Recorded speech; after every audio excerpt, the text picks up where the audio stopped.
প্রত্যেকদিন রাতের বেলা এই আমল নামাটা এইভাবে আল্লাহর কাছে দেয়, আল্লাহ খুলে। সুবহানাল্লাহ। দেখেন দেখেন, খোলার পর প্রথম পৃষ্ঠাটা আল্লাহ দেয়।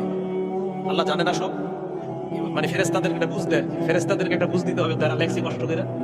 এইভাবে খোলে, খুইলা এই দেখেন এইভাবে খুলছে প্রথম পৃষ্ঠা, এবার শেষ পৃষ্ঠা পুরাটা বন্ধ করে দিয়ে দেয়। ফেরেশতারা বলে, আল্লাহ আমরা লেখলাম, মাঝখানে দেখলেন না? আমি তো জানি কি লিখছো। সুবহানাল্লাহ।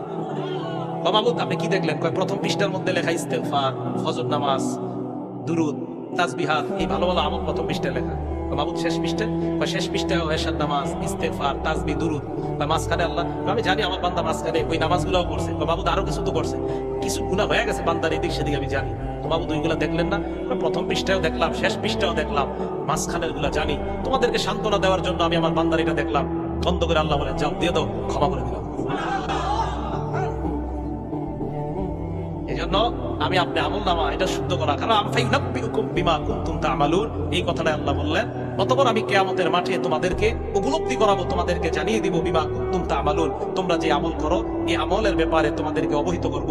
আল্লাহ পাক রব্বুল আলামিন আমাদের সকলকে আমল ঠিক করে সুন্দর আমল নিয়ে যেন আমরা কবরে যাইতে পারি এবং কবরের প্রস্তুতি নিয়েই যেন আমরা দুনিয়া থেকে বিদায় হতে পারি। আল্লাহ তৌফিক দান করেন, আমিন।